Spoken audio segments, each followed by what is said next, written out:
Okay, calling roll call. Mr. Valea representing Ms. Wisnauskas. Wisnauskas Yep. from HCR. Present? Ms. Reeser representing Mr. Mujika from Budget. Here. Mr. Escobar. Here. Mr. Capel. Here. Mr. Kraut. Here. Mr. Pallavi. Here. Mr. Shinazaki. Here. Mr. Eckho. Here. Everyone's present. We have quorum. Okay, first item is approval of the minutes from the September 5 meeting. Anybody have any comments to the minutes? Move. Okay.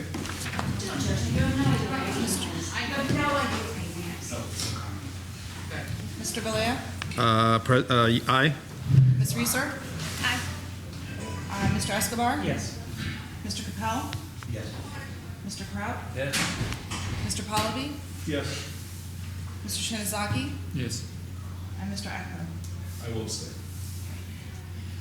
Okay. It passes with all board members with the abstention of Mr. Eckho. Okay. Any old business? Why don't we move right to the new business? We got a big agenda.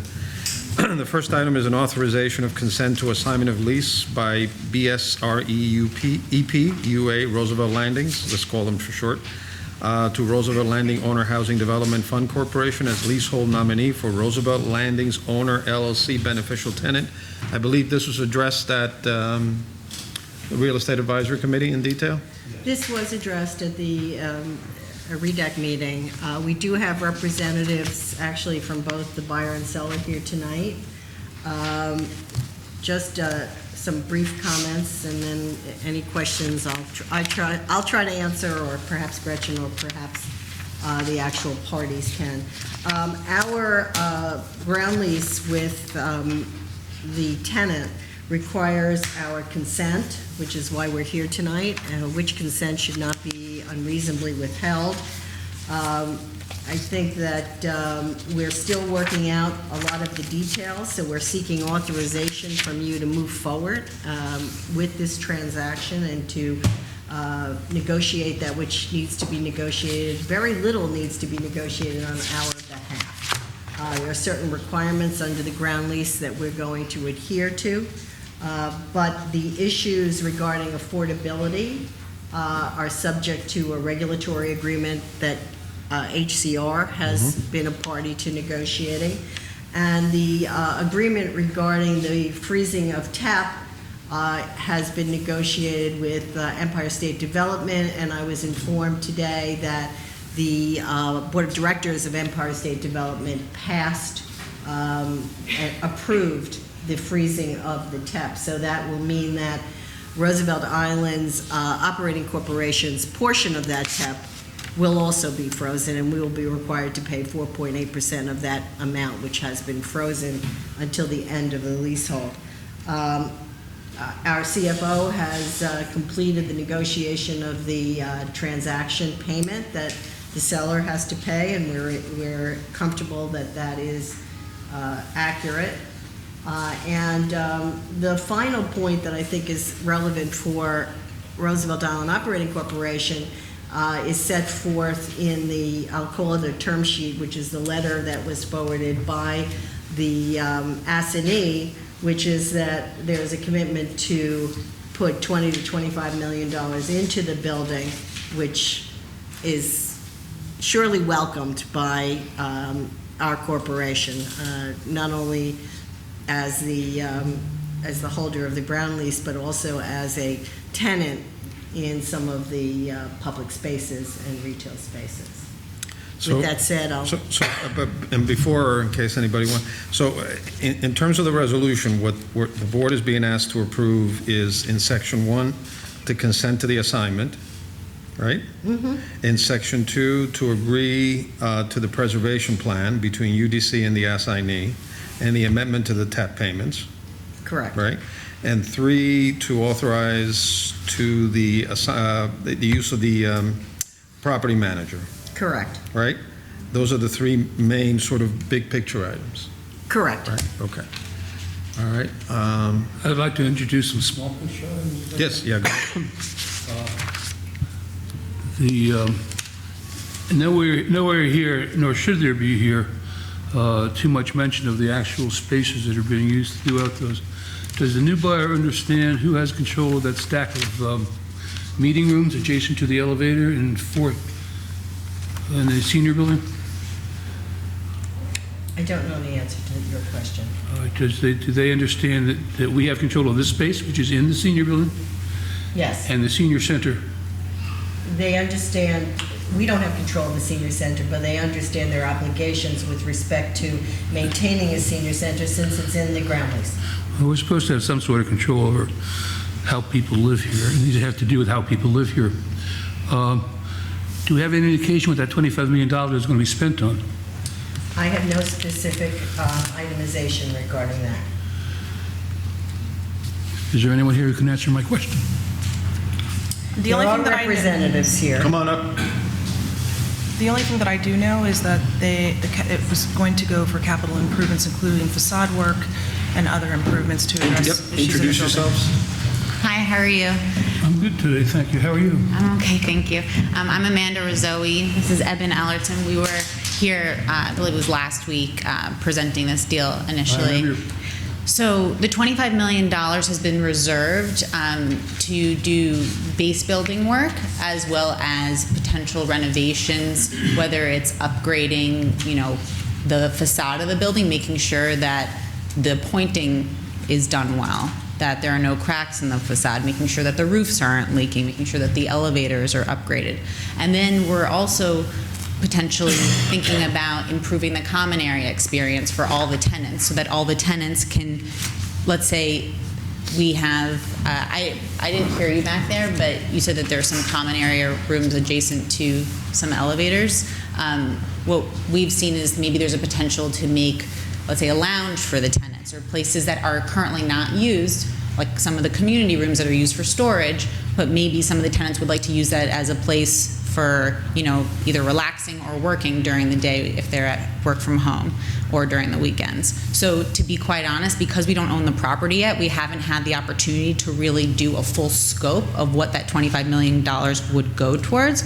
But I do have to say that something that we like to do when we purchase a property is meet with the tenants and to understand what's important to them before going in and changing how people live at the property. So that's also definitely a big consideration of ours. Well, I'm quite certain that so many people working on it, the give and take of the agreement itself are pretty well in line with the three topics that Alex outlined. But as I mentioned the other day, I live in the building. Yep. I'm concerned with the building's livability, and I've just lost track of a word, but good things for tenants.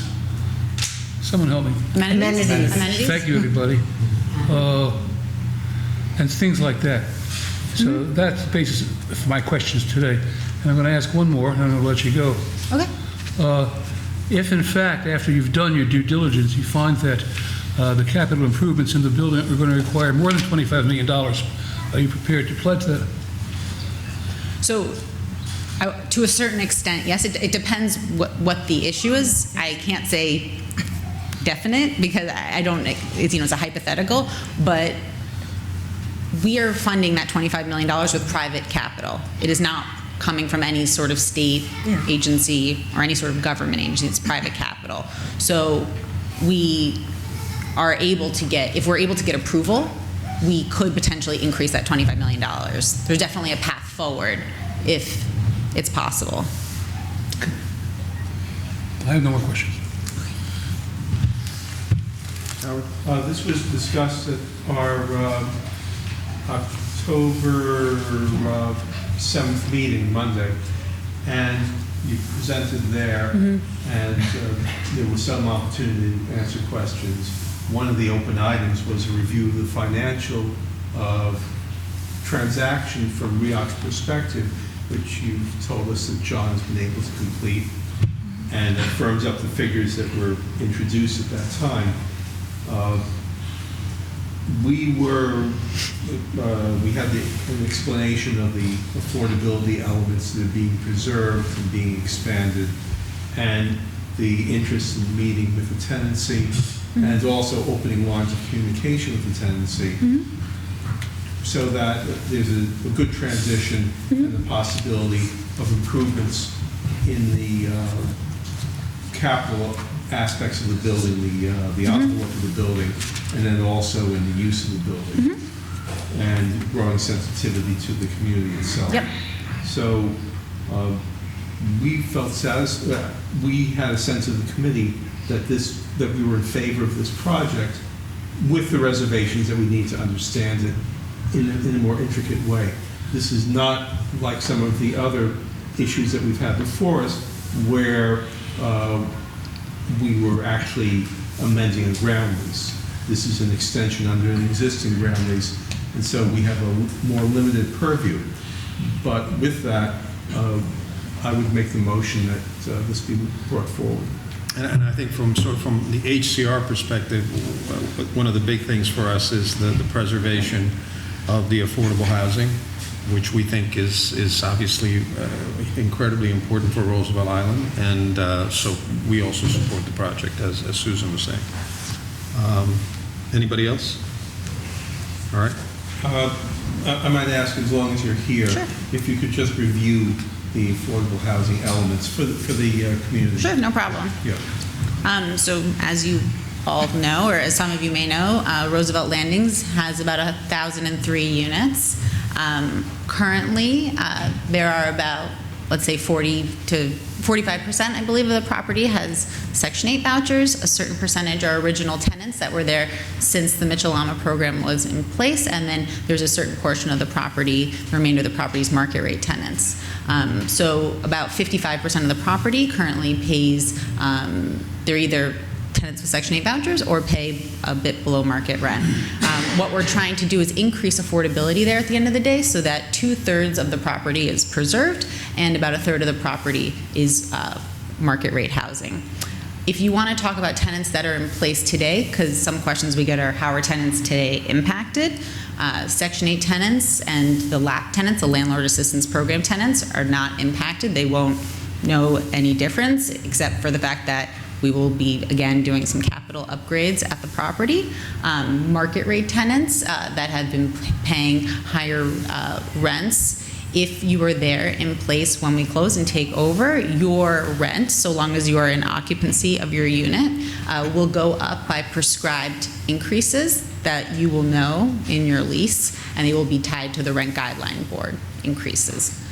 Currently, market rate tenants are unencumbered, and they can have rent increases that are not prescribed. Could you make that last point again, please? Sure. If you're a market rate tenant, you will get prescribed rent increases if you are currently living at the property when we purchase it. So that means that right now, if you're a market rate tenant, you don't necessarily know how much your rent will go up the next year, whereas we'll be able to tell you that because it will be tied to a published index. So the memo says that the plan preserves 67% Correct. of Roosevelt Landings at rents ranging from 80% to 150% of AMI, Yes. with the remainder at market values. Tenants with market rate apartments at the time of closing will receive renewal leases with rent increases tied to the Rent Guideline Board increases. Exactly. Until they vacate, and then it'll change. And Section 8 remains in place. Exactly. So I think that's very good. Okay, is there a motion? You're welcome. I'll make a motion. Second. Okay, before we take a vote, Mr. Kraut has disclosed that he does live in the building, and while that is the case, it is our opinion that there is no conflict of interest if he so chooses to vote on this resolution. Okay, Mr. Valea? I move. I'll second. Okay. Mr. Valea? It means aye. I'm sorry, you're approving. Ms. Reeser? Aye. Mr. Escobar? Yes. Mr. Capel? Yes. Mr. Kraut? Yes. Mr. Pallavi? Yes. Mr. Ekpo? Yes. Mr. Shindazaki? Yes. Motion is passed. All right. Thank you very much. Thank you. Good luck. Next item is the authorization of Southtown Building 9 lot reapportionment. Good evening. My name is Jonna Carmona Graff. I'm the Assistant Vice President of Capital Projects for Roosevelt Island Operating Corporation. I'm here tonight seeking authorization to complete administrative tasks necessary for the lot reapportionment on Building 9 in Southtown Development. As part of the initial agreement, the Southtown building had a lot prescribed. Govin?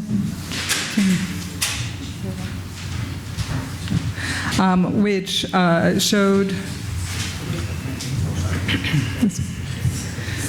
showed this configuration, and that was in 1999. Since that time, or during that time, the number of units and the area of the building was prescribed in the agreement that was previously approved by the board.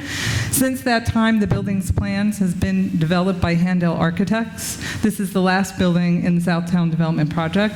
In order to meet the floor area ratio and the number of units, an L-shaped building had to be designed, and that did not provide for the proper setbacks that are needed. So they've submitted a request to reapportion the lot to be what's shown here in blue, and return the pieces of the green back to Roosevelt Island. And so we would like permission to do the paperwork that would allow this to happen. We've done the math, and there is no net change to the area of the lots. It's just for tax purposes, cleaner to have the building be entirely within one lot as opposed to two lots.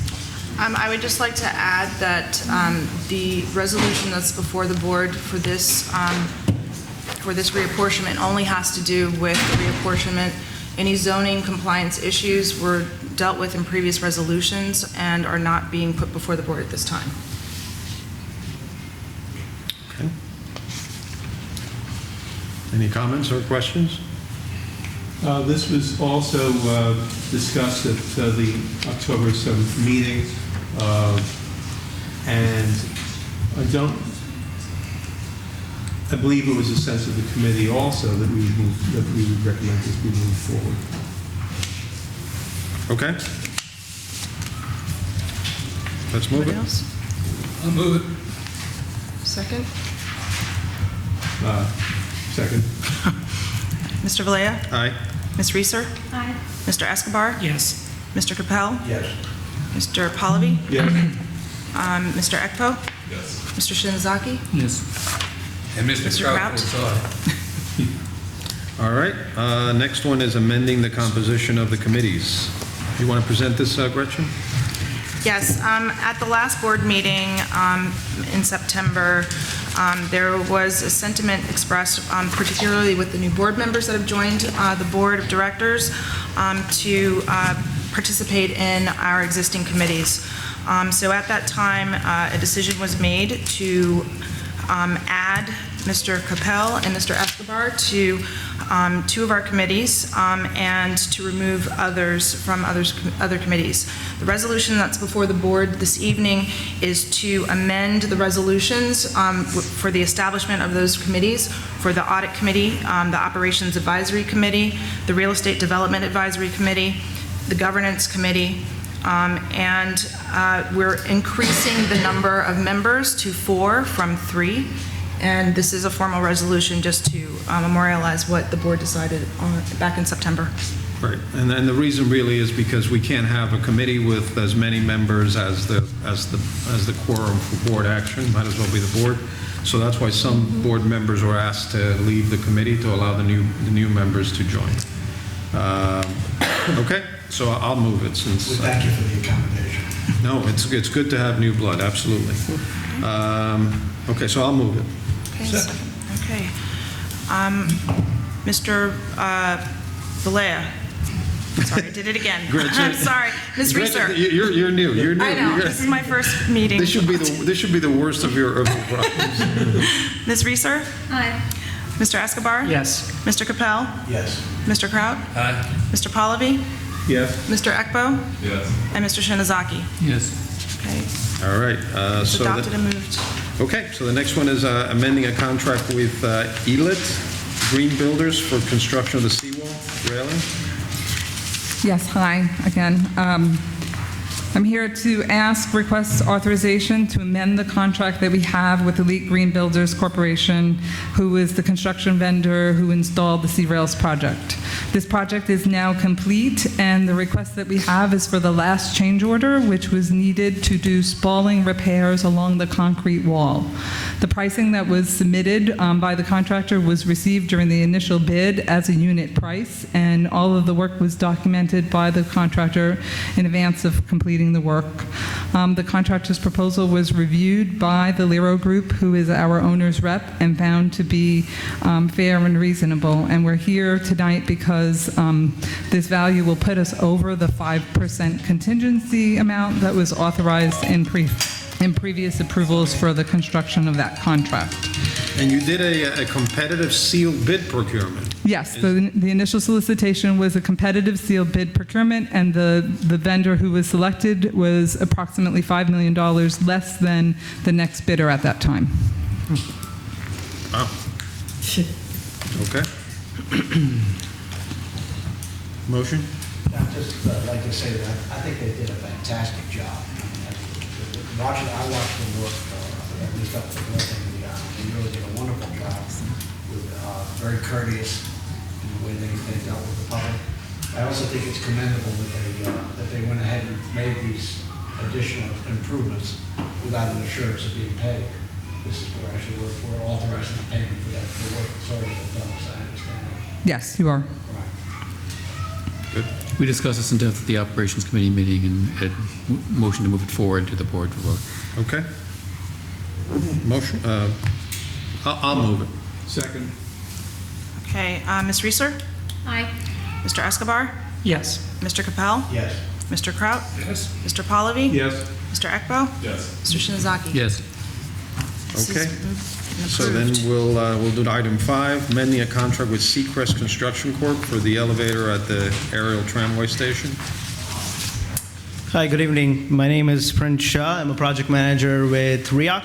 I'll be presenting this agenda item for amendment of contract with Seacrest Construction for the elevator at Manhattan Tram. Just a little background. So the elevator at Manhattan Tram is a project to create 2 new elevators at the Manhattan Tram station. We started the construction last year, and we broke ground in September of 2018. Upon breaking down, doing the excavation, we called a third-party inspector to check the subsurface soil conditions. Once the inspector checked the conditions, they found that the subsurface soil was not sufficient for the foundation that was designed for the project. So then we called the original inspector that did the original soil borings, and the report that the whole project was based on. So we called them back to the site. They retested the situation, and they confirmed that they stood by the original report. They said, you know what, our original report was still correct. We went back to AEL, third-party inspector, asked them to review the subsurface conditions again. They rejected the claim, and then that prompted us to hire another party, Langen Engineering, to conduct a geotechnical report on the project. Once we did a geotechnical report, we found that major redesign was needed for the foundation. So we went from what was a 7-foot deep foundation to now driving piles into rock, which is down 42 feet. So all of this design changes caused, again, we needed to do refiling with the DOB, refiling with DOT. Now we had to also file with MTA because we're within proximity of the MTA tunnel that's along the 50th Street.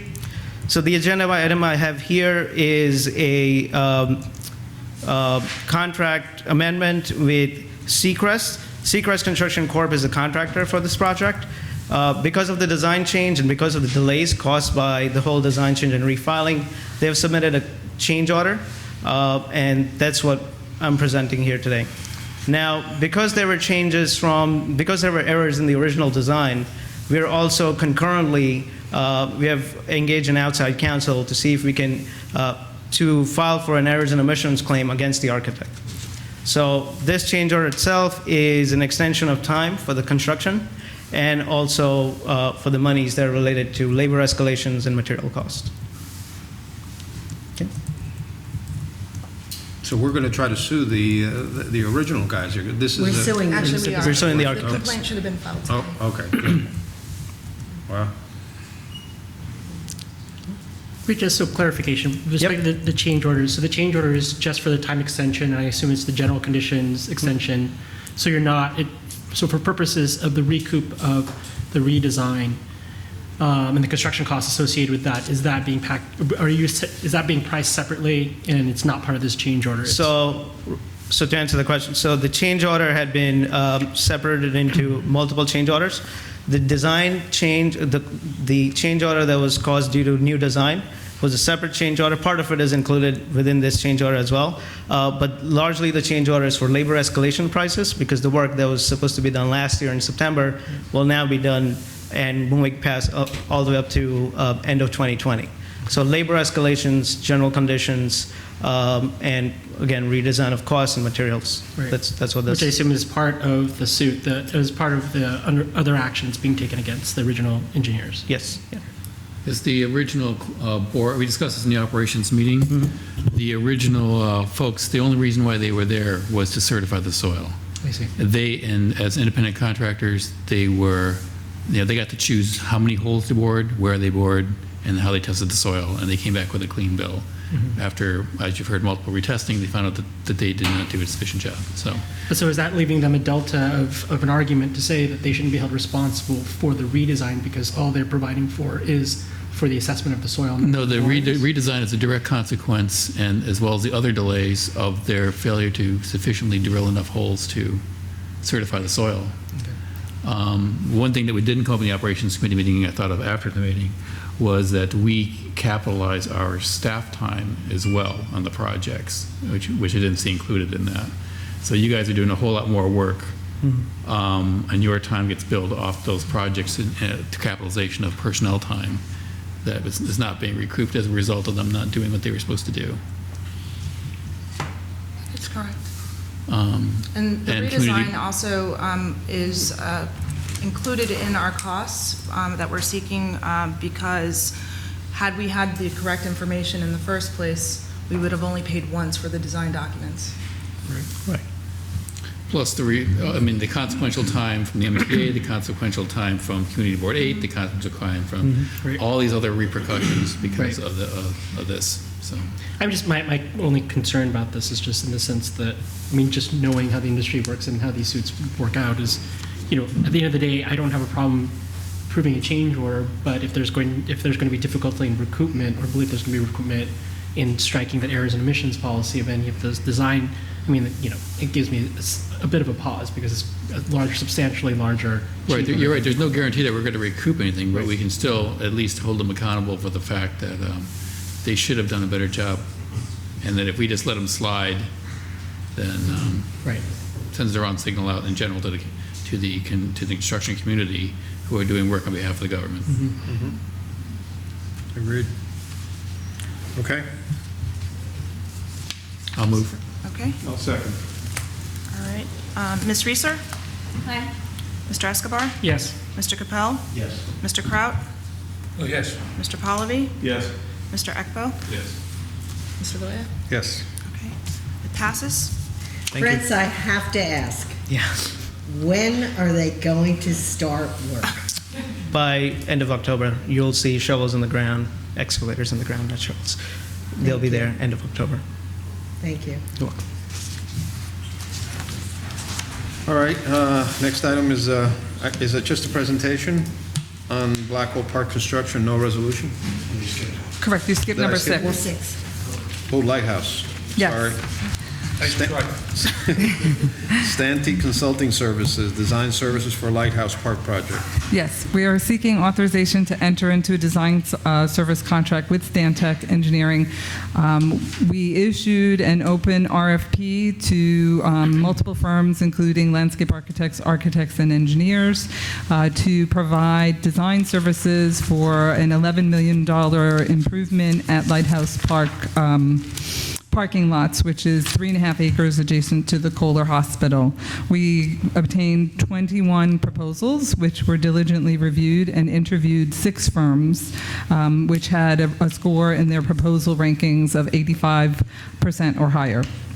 Stantec Engineering was a firm that provided the top-rated proposal and offered a multitude of services, including a member of the team that's going to provide operations manuals and best practices for maintaining this improvement in asset, which includes ideas for how we can provide additional synthetic turf areas, improvement to the comfort station and seating areas and such. And our goal is to have work start upon execution of the agreement, and we would have community input session that can be incorporated into the process so that we have a park that everyone would enjoy for many, many years to come. So the anticipation is that designs would last about 6 months, and we probably would go out to procurement sometime next spring and then begin construction sometime in the fall, provided there were successful bids. We discussed this at the Operations Advisory Committee. One major note for the public and the board is this is one of the few opportunities that we have had as the board where we're actually increasing the amount of green space available on the island. Usually we're voting on some reduction because of some construction that's going to need to take another slice of our green space. In this case, we are turning a really nasty looking parking lot into a park, which I think is a great thing. I'm in favor of the motion, but could you please convey to the designated designer that park has been underwater twice in the past 20 years. And it's supposed to be designed for a 100-year storm. We can't get 20 years without 2 storms drowning the sucker. So please convey to them the need for drainage and topographical design. Yes, that was included in their initial proposal submitted to us, and that was a big reason why we favored their proposal so much. They recognized that this is an area that has received flooding, and they proposed some very preliminary ideas about how they would mold the landscape to have higher elevations and protect all of the assets. We also discussed in the operations meeting that this needs to be coordinated because the hospital will be doing some remediations to their building along the wall to prevent flooding into their facility. So we don't want to be building a park and then afterwards they go to rip up some of our stuff because they're going to put whatever they're going to put on between the hospital and the river, the hypothetical berm project or the wall project, whatever it is they're going to do to protect the hospital. They haven't really decided yet, but I don't want us to build nice stuff and then have them pull in equipment. So we need to coordinate with them as well. But that was discussed at the meeting. We haven't gone to design yet, so we don't even know what the schedule is going to be. Once we have more information, it'll come back. One is we requested community meetings and community input into what facilities will be in the park, you know, and what it will look like. Maybe a dog run. Maybe. Hopefully the folks, so the thing is we need a certain amount of actual grass space as well as turf space. We had, when we originally replaced the octagon, the Jack McManus Field with AstroTurf, we had some issues where folks were leaving their animals on the AstroTurf and not cleaning up after themselves, which is, you know, for $1 million+ AstroTurf, and was a little annoying that we brought the kids out for the Saturday morning soccer field practices and there was excrement on the field because people wouldn't clean up after their animals. So hopefully we'll have better behaved folks as we increase the amount of green space. All right. Okay. Is there a motion? I'll move it. Second. Okay. Ms. Reeser? Aye. Mr. Escobar? Yes. Mr. Capel? Yes. Mr. Kraut? Yeah. Mr. Pallavi? Yes. Mr. Ekbo? Yes. Mr. Shinozaki? Yes. Okay, it's passed. Okay. Then we have a presentation on Blackwell Park construction. Yes, so we are currently out to bid for construction proposals to complete work that was needed in Blackwell Park. The diagram here shows the existing plan of Blackwell Park, and The scope of work that was approved to be designed included reconstruction of the pavers, an area of improvement here in the playground just outside of the library, looking overall at the park's circulation and public path access, and then construction of the dog run, as well as looking at different drainage issues. John, let's just back up for a minute. One of the reasons we discussed at, I guess it was the ops meeting, of why we were going to do this presentation was because of the timing involved. Just to put the sequence of events, the architects have been working on this design for quite some time. We did have community involvement back when it was cold. I remember standing out in the cold and freezing. But because the current dog run in South Point, not South Point, in Riverwalk, is going to have to be closed down for the commencement of the building of Building 9. In order for us to get another park up and ready in time for dogs to have a place to go on the south end of the island. And we do not have a board meeting in the month of November.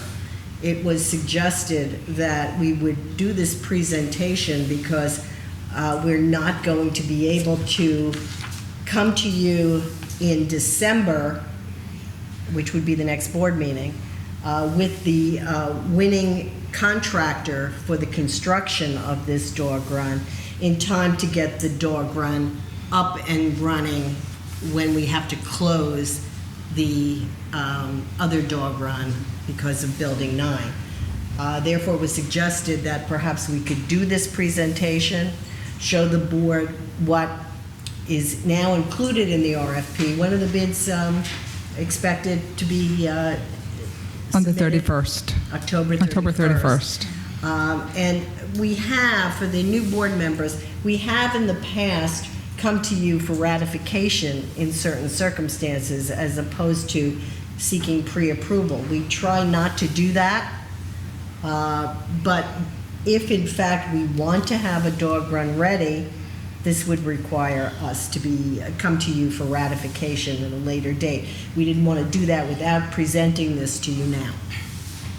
For the new board members, there have been a series of cases in the past where emergency repairs had to be done that the corporation executed, actually without board permission, that exceeded the $50,000 cap, which it was at the time, that we had to ratify afterwards. We didn't always like that. There were other cases where major things were done that we found out afterwards, and we objected to that a bit, but it was already a done deal, so we had to deal with it. This case, they're trying to present something ahead of time, but they're not going to have the bids unless we want to have a volunteer for an emergency board meeting in November. They're looking to present what they believe is a reasonable cap in expenditures so they can execute on the contract, and then they'll give us the final actual bid packages in December meeting. We did receive, one of the things we get from our owner's representative, Lero, is an estimate, a detailed estimate of what they believe this should cost. So clearly, we use that as evidence of whether we're going to go forward with the bid or not, if it's consistent with that estimate. So I think with that said, why don't you... Well, the other question for you is, when your final bids actually come back, at what level of buffer would you consider it within range and go ahead and execute? We can ratify, or at what point would you have to call an emergency board meeting? I'm going to throw that over to our CFO, because in fact, we just had that situation with the Hope Memorial. You know, we had a bid, 2 bids. The winning bid, however, was in excess of our estimate. And so we're not moving forward right now on that. John, I can't hear you. Sir, you have to, go to the podium, say who you are for the recording, and...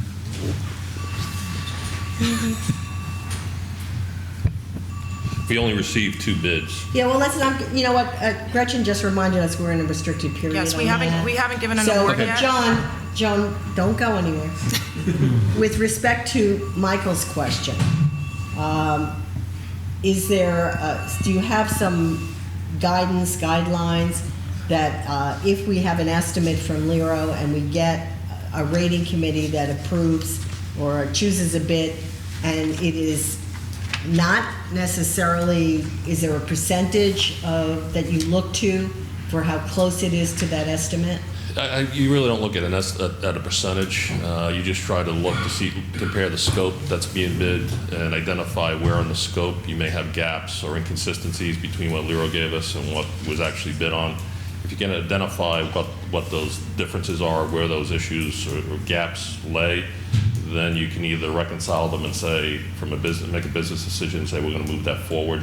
Or if you can't understand or you can't define where those gaps are, you basically have the option to call the bidders in, to talk to them and ask them to go through their assumptions and what they saw as far as the scope was and how they defined the scope and bid on the scope that they thought was accurate. Yeah, the main question is just from someone on the governance committee. On the governance standpoint, the board is going on faith, extending you guys the ability to complete a contract without the board's purview in the dollar range that's exceeding your ability to do so. So we have an estimate here, but we're just wondering, like, if we I can't think of the directors how they vote, but if we give you approval for this, and then you go through your execution process in lieu of a November board meeting, and the results come back much higher or percentage higher, at what point will it be necessary, do you feel, that you would have to call an emergency board meeting to review it, or would you just, how much leeway are we giving you? So I would defer to. Well, Michael, if we could just clarify, the analysis is based on reasonableness. Yes. And in situations where we have an estimate from our owner's rep, we're expecting bids to come in around the same price point. Yes. To the extent that it's exceeding that price point, we will then go back to our owner's rep to review the bids itself to see where the discrepancies are, like John just described. In a situation where the amount that comes in is excessive, and again, I'm just throwing out numbers for argument's sake, Right. if our owner's rep says a project should be around $350,000, and we have a bid that comes in at $700,000, that would be considered excessive. So in this situation, today, do you have a sense of what that amount is? It's really, from my perspective, it's a reasonable judgment perspective, and if I get into a situation where I'm anywhere from 5% or above, then it's in 5 to 10%. You're in that gray area that you say, you know what, I really have to think about this. Let me look at where the differences are, and if the differences are in a trade or in a material, I may be able to let it go. If it's sitting in profit, general conditions, profit and overhead, it may say I need to bring this back to the board. If it's above 10%, just from an accounting perspective, general, just an auditing and a materiality perspective, I would say anything over 10%, no matter where it is, we'd have to bring it back to the board. But again, and maybe you have this information. So today, and I think this is fine, but today, we, the board, don't know what that amount is. Well, Gretchen, can we mention the Lero report? Yes, we do have an estimate that was Okay. provided to us by our owner's rep, and I Why- think Donna has that information. And John had just brought up a good Yeah. point. I see no document here to vote on, or to accept, or to anything, except a sketch of a plan of where to put a dog run. We're not being asked to. Ju- Right, but What are we asked to do today? What is the estimate? Just the other point, and I'll turn it back over to John. The other point is, depending on the coverage you get with the bid, if you get one bidder or two bidders and you don't get a lot of coverage and there's a big gap between the two bidders, that brings that variance down where we think we have to bring it back to the board quicker. If we get 5 or 6 bidders and all 5 or 6 bidders are in the same range, where we get, as we say in the industry, we get good coverage on the bid, that gives you a sense that they're all within the numbers are pretty consistent. Right, but I guess what David and I are saying is, you're going to go ahead and select a bidder before we meet in December, right? And you're going to enter into a contract that we will ratify. And so what I thought you would be telling us was, we think the amount of money that this is gonna, the range is gonna be between X and Y, and we think that's a reasonable range. We're gonna get the bids, and they, we may end up a little higher because of contingencies, but the board understands that you're gonna do that in a reasonable manner, and therefore allow us essentially to proceed and enter into the contract, and we'll bring it back to you for you to ratify. But as David is saying, all we have here are just the sketchings. Yes, if I could just clarify that point. This started in our operations meeting that we had earlier this week, and we expressed the need to come to the board with ratification based on the circumstances. We do have an estimate that Lero has provided. I think Jana or Prince can give you that information. And that was part of this presentation this evening. At that meeting, it was asked of us to present a presentation to the board to give an idea of what the project is and the reasons why we would be seeking ratification. So I'm So just, I But apologize. let me just say one other thing. This is not just the dog run.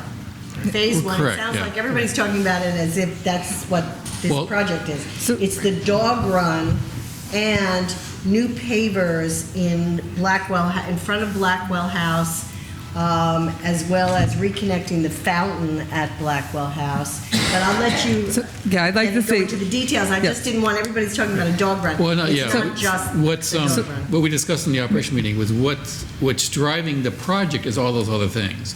What was driving the schedule was the dog run That's had to be correct, right. completed. So that's why they wanted to get this started while we were on kind of like a November break.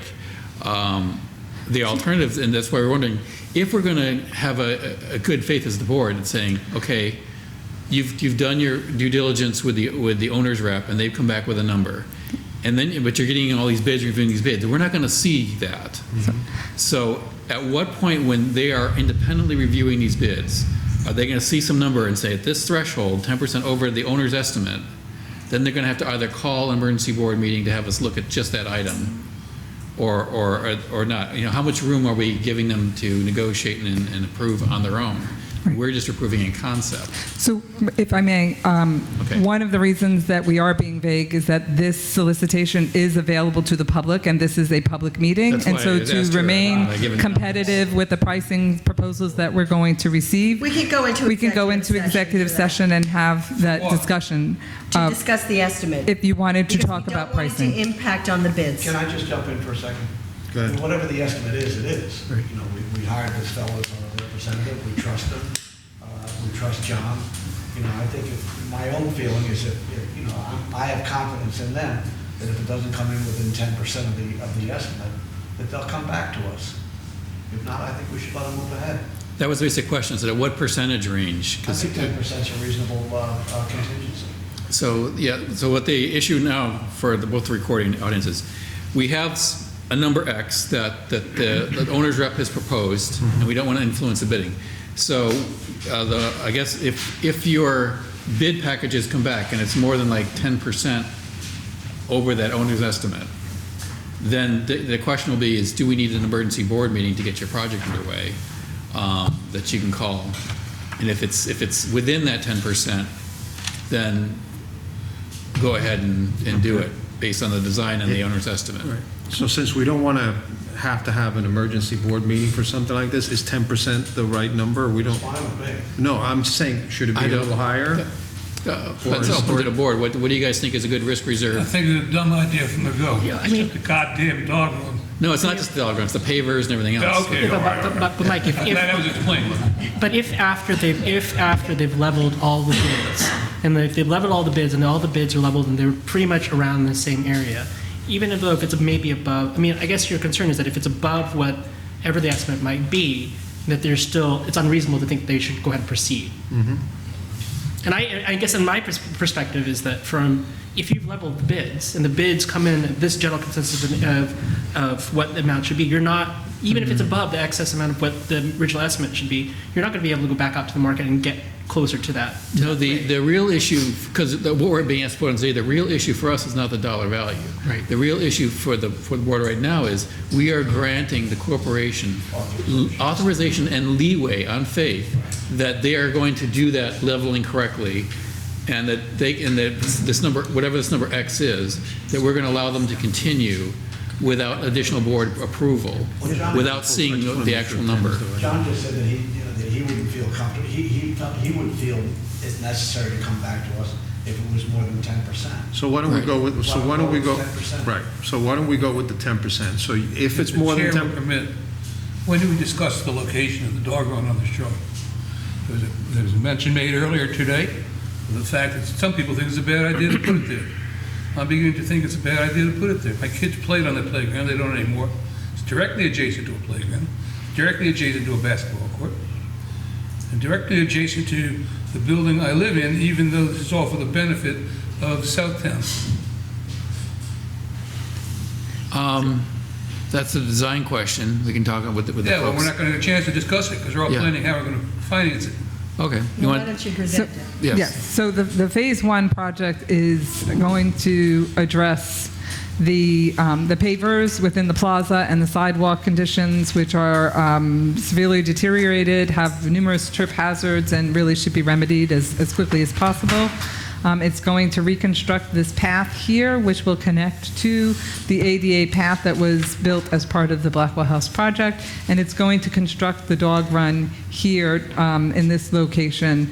The area of the dog run will have a fence in addition to the existing fence and planted materials that are going to be a buffer, a visual buffer between the dogs and the adjacent playground.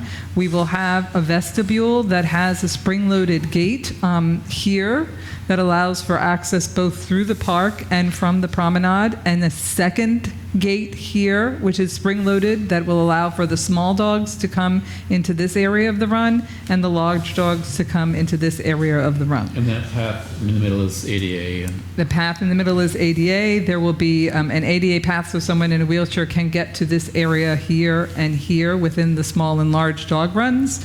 And there will be water so that there can be cleaning. It is going to be synthetic turf with some drainage, and the trees are all going to remain to provide shading.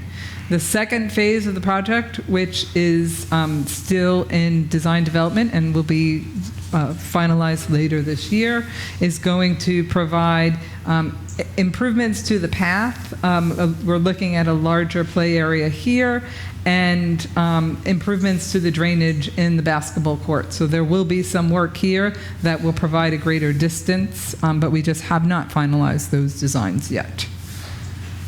We did feel it was important, yes, to get the dog run, but also to make these improvements to the sidewalk and the plaza area. Many of the pavers are broken, they pose trip hazards, and it is eliminating a risk and a condition that potential, if someone were to fall and injure themselves, would be a greater liability to the company. We've had a number of lawsuits arising out of trips on the pavers in front of Blackwell House. So that piece is important, and I think the idea of reconnecting the fountain, I think everyone that I've spoken to, and again, when we went through the community walkthrough, was excited about reconnecting the fountain. These are all good things. Now, someone has to convince me why the dog run should be right where it is. Well, could you speak on that? Because, John, I know you worked for New York City Parks, so Yes. could you give us a sense of your experience? Yes, my experience, there are hundreds of dog runs in New York City parks, and we have put, New York City Parks has installed dog runs in historic properties like Washington Square Park, like Carl Schurz Park in Central Park. Madison Square Park. Madison Square Park, East River Park across the river, and currently in design, Teddy Roosevelt Park, which is right near the Museum of Natural History. There are standard guidelines, many of which have been used here, most of which have been used here, that provide protections both for the dog user and the human user, whether it be a toddler or an older child.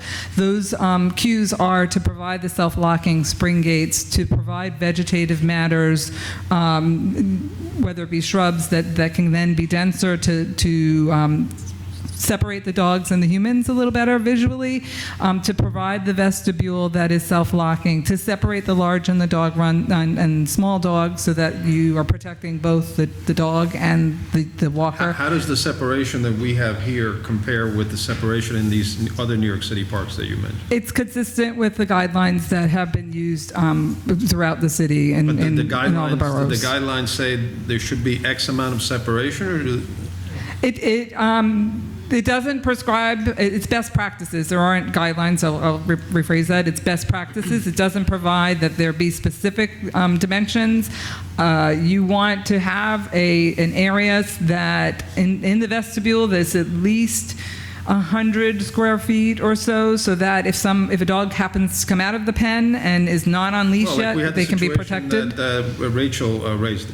If her son is in the park at the same time that people are with their dogs, is there sufficient separation to address an issue that, that child may legitimately have? Yes. In this case, the fence that Rachel referred to, there's an existing fence here. Within the dotted line, there is a second fence that will surround the dog park. And there's approximately 3 feet between the two fences that will be densely planted with plant material so that there would be visual separators from the dog and the human. So that would hopefully protect those people that do have a fear. The initial location of the dog run was here, and you can see that that's adjacent to the water play. Typically, the activities around water play tend to be more active than when you're going on a play equipment and a play unit. And you would want to keep that separate. It was going to be a much smaller dog run. It was going to be something that was a very steep slope, and relocating the dog run to the northern part of the park allows us in phase 2 to have greater ADA access and to properly grade this path. Which was a little bit of a problem when the dog run was here. It was going to have to be a little bit of a zigzag and a ramp, which is more costly to build. So moving the dog run here, providing the proper vegetation, maintaining the trees, and adding the vestibule and separating the dogs goes a long way to best practices to coexist in an active park like this. These are some of the guidelines that were used in Washington Square Park, which is a very densely, heavily used park, both for the college students, the local kids. There are many activities. I think it's a sound design and a reasonable solution in an area where we have a growing population and limited green space. That's one of my favorite places to go. I'm trying to figure out where the dog run is in that park, because it's nowhere near. It's nowhere near the playground. I know all the parks in New York City. Yeah, I'm just saying that it is not near the playground. In Madison Square Park is also on, the playground is on the other side. So there's a large walkway. So that's all I just wanted to say on that. Right. When your other question about what rules are in place, that's why I asked about the walkway, because there are rules about that as far as if you have spring-loaded gates, it has to be a certain width so people in wheelchairs can get through. And that's why I asked if it was ADA compliant. When I was looking online, there wasn't anything that says that the park had to be a certain distance away from anything specific that said that you had to be a certain specific distance away. Just so that I don't know. I haven't seen any actual number. It could be in a reg somewhere, but I haven't seen it. But the walkways do have regs as far as grade and type of gates and how wide it has to be and all the other stuff like that. Yep. And the vestibule. I can say from experience of developing working with some developers on some other projects where there are dog runs are involved, there are no specific setbacks requirements, and they can be, and they have been in different locations, especially in Long Island City areas, specifically adjacent to playgrounds, adjacent to to fields and to court spaces. So this is any different than those design spaces that has been promulgated throughout other portions of the city. Okay. It's our usual question of late, so we're going to have all the water supplies and hoses and stuff like that. We're going to have all our appropriate backflow filters. And yes. Just checking. All right. Anybody else have anything? So I'm assuming the sense of the board is we're going to, even though you're not asking for a resolution here, but we're basically telling you that you're authorized to go ahead with this, assuming that the 10% that David and Mike mentioned, right? That Yes. that is not exceeded? Yes. Okay, is the board okay with that? Yes. And if you would like to know what the estimate is Yeah, we can from do our it owners, or we separately. can do it in executive session. I don't think we need an executive session for that. No. Okay, One thing before you go, Joanna, I appreciate the webpage where you have the Oh. project reporting. If you could enhance it by linking drawings, sketches, any available material to ongoing projects, I think that would be very useful. Thank you. That is something that we have in the works, and we're just trying to make sure we have something for all of the projects. Hopefully, by the beginning of the year, we can have that up and running. Thank you and good luck. Hopefully, we won't need to see you in November. Okay. all right, the grant award for the Artist in Residence program? I thought you'd be presenting this.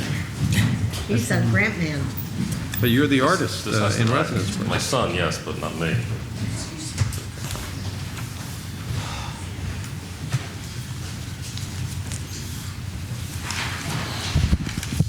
John O'Reilly, I'm Chief Financial Officer. This is for, on September 5th, 2018, RIOC went out for a request for application for Artist in Residence Program, which was basically, the intent was to provide space on the island for residents here on the island. And there was a grant in play of $38,000 per year. We had two bidders on the project, an organization called Shishama, which is a 501(c) group, and they're fairly active in New York City, actually in all the boroughs. And Riva bid on the job. We had three outside people outside of RIOC bid on evaluate the proposals, and Shishama was the winner of the application. Subsequent to the bids coming in, we had conversations with Riva and Shishama has agreed that they would share the responsibilities of the Artist in Residence program. $23,000 per year will be dedicated to Shishama, and $15,000 a year will be given to Riva for Riva to run the events that we currly have on the island. So just let me ask, again, I don't live in the island, but if Riva is sort of our island's art association, why aren't we giving all the money to them and instead sharing it with an organization that's... The procurement guidelines said if we were going to go out for a grant, we would have to do it through a formal RFP. That's why we decided that we would bring three outside people in that were related to RIOC to do the evaluation, so there was no prejudice on it. The Shama put together a very good proposal and was the clear winner of the grant and of the bid. Shishama is an entity that does these public art studios throughout, and I'm sure that was part of the reason, as well as the strength of their experience and financials. They've in their bid, they also had the option and the concept that they would offer on-island artists the ability to go off-island to present their work. And they've agreed to share responsibilities with Riva, right? They have. They expressed interest in that. What they really said when we sat down with Riva and Shishama was that Shishama didn't want to come to the island unless they could work with the island artists. And Riva was open to that idea. They will continue to work toward the, in furtherance of the Islands of Art project that they've worked on for years now. And Shishama is going to also, I know Christy asked some questions today, Shishama is expressed an interest, and I think it's part of the agreement that they will not only operate the public art studio, but they will make efforts to bring not only fine arts, but the performing arts to our community as well. Yeah, it was part of the RFP, actually, that they would include musical and other art forms and bring that to the island. All right, the more better. Okay, I just wanted to make sure that we weren't somehow, giving short shrift to our own organization. Okay. Can I ask a question? Yes. Where's the studio going to be located? Well, the studio was going to be, what's the address of the engineering It's space? the old engineering space. The old It's in this engineering building space. in the corporate courtyard. And there was an agreement by Roosevelt Landings that we could have it there. Okay, great. Now, however, Roosevelt Landings is being sold. So I've spoken to the new owners, and they know Shishama well, and we're enthusiastic, but I don't have any formal commitment from them as of yet. If that doesn't work out, there are other public spaces that we can Okay, use. thank you. We would love to have All right. Folks have a motion? Move. Second. No, you got it. Mr. Vallejo? Aye. Ms. Reeser? Mr. Escobar? Yes. Mr. Capel? Yes. Mr. Kraut? Yes. Mr. Pallavi? Yes. Mr. Ekbo? Yes. Mr. Shanks? Yes. Okay, before we go to the President's report, just want to note that Monique Reeser has been representing DOB here for how long? A year and a half, is moving on at DOB to another position. Congratulations. And so we wish her well. And I gonna miss think this. Erica will be coming. Erica or Melinda, probably. Right. Yeah. Right, so- Congratulations. Congratulations. Congratulations. Yeah. We'll miss you all. Thanks for working. Thank you. President's report. Okay, so it's getting cooler, but it's hot in RIOC. We're doing a lot of things, everybody knows that. I'm sure you can get a sense from today. At the last REDAC meeting, we had a presentation about the South Point Park project, opening up the both sides, both the west and the east, getting rid of those fences and weeds and opening up the views of the beautiful views of both Manhattan and Queens from our park. We're very excited about it. If you have not seen the presentation, you can go on our capital project section of our website. Please do. I think it's beautiful, and I think it's going to just really enhance our island. We're waiting for the permits to move forward on that project.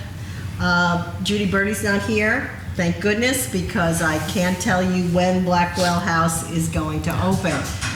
We have a FDNY inspection on the middle of November, and there are DOB inspections as well. And you may have seen that the outside of the house is being painted. That's moving forward. We are hoping that all of this will be done by year end, but I'm looking at Jonna. We're all hoping, where our fingers and toes are crossed, but a lot of it is out of our control right now. The Motorgate repairs are moving forward. We're finishing up phase 1 of Motorgate. Thank you, David, for nudging us about trying to make the space a little less disgusting in the meantime. And I know Jonna is working on some of those low-hanging fruit improvements as well. Thank you. But in terms of the waterproofing, phase 1 is going to be completed. There will be information going out to the public regarding traffic patterns within Motorgate as we switch to the next phase. And I know there'll be a period of time within which, in the winter months, where concrete can't be poured. So it's going to take a little time till we finish that project. Can I just ask you a question? Is there a schematic somewhere online that shows where the charging stations are going to be? I think so. The location of the charging stations, we don't have that yet? It's going to be on the fourth level on the C line, so when you come into the garage right there on the level that's going down. Okay, great. But we don't have that. Thank you. The trim elevator, well, you heard about it, and so it's finally going to get started at the end of the month, and we're happy about that. We have good news about the youth center renovation. I've walked through it with John O'Reilly, and it's actually going to be completed next month. And we're excited about that, and we will have a ribbon cutting. I think it's going to be beautiful. The colors are upbeat, and I think it's just going to be a great space for the children in our youth center. I told you we've corrected the screw-up about the parade. Again, I apologize to everybody. We are going to have a parade. There's going to be meeting of everyone at about 11 o'clock. The parade actually will start down. This information will be given out by Terrence and our PIO, and then it will be a march down south, down Main Street, along the Western Promenade to the party. Can I make a suggestion? Sure. If the second half of the parade swirls down by the subway station, no one sees it, is there any reason why, once we hit the traffic turnaround, it can't go on the East Main Street, which has access to where people live in Southtown, and then just turn right at the tram station and go to Sports Park? I'm sure. I just think more people have a chance to see it. Yeah, is Anthony? Yeah, I mean, without a doubt. Oh, Kevin, I'm sorry, I didn't even see you. Kev, was that discussed in terms of the parade route? We kind of did discuss it, but the way it was shutting off traffic, it sent the parade down the west side. Is there a problem with Mr. Kraut's suggestion? It's easier on traffic. We can keep half the street open. All right, let us look into it, okay? Yeah, just a thought. Get more people to watch. Okay. And by the way, if it turns out that people are angry about the whole thing, blame it on me. No, you can blame it on me. You going on vacation? Last but not least, please stay tuned for the details about the town hall that we're planning to introduce the community to the artist that won the call for artists for the Nellie Bly Memorial. We had a rating committee made up of RIOC representatives as well as RIVA, and Roosevelt Island Historical Society. It was unanimous. We all chose the winning artist. And I have to tell you, I was one of the raters, and I was not alone in the tears. I do cry, so so I don't want to tell you that it was something unusual. But this artist is so passionate about Nellie Bly, and I hope all of you know who Nellie Bly was, but she was an investigative reporter in the 19th century who actually pretended to be mentally ill so that she could get into the insane asylum on Roosevelt Island and then expose the horrors of the insane asylum. And as a result of her reporting, changes were made. And so she was a true hero, a very courageous woman for her time, and also a leader in the suffrage movement. And the artist that won is so passionate about this project. And we will have a town hall to show the project to everybody. I think that you're going to embrace this project once you meet the artist and see what she plans for Lighthouse Park. So I think it'll be beautiful. The town hall will be on December 3rd, and then soon thereafter we will bring this to the board for your approval to move forward on the project before obviously we sign any agreements whatsoever. But I'm excited about it, and I hope everybody will be excited. Did we decide on the next board meeting? An email went out to the board members this afternoon. Because I know Main Street Theater is using this space on December 12th, which is our scheduled board meeting. So the question was whether we would have the board meeting at Manhattan Park on that day or do it a week before here. So we're open to... Let's do it at Manhattan Park. I think that's a good idea. Yeah. That's fine. Come the next day to see Christmas Carol. All right. So I think that's about all I have to report. All right, Thank you. okay. So my question is, did you come to tears because of the beauty of the art, or because you got that many people in Roosevelt Island to actually vote unanimously on anything? It was amazing. Andy Birdie was on the committee, and we all agreed. So it was amazing. No, actually, it was her passion about this woman that brought. I was not the only one crying. You're getting sentimental.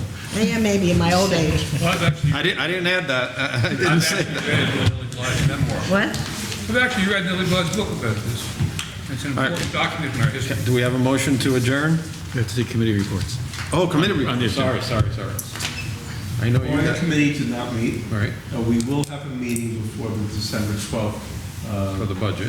Board meeting to go over the budget and make final recommendation.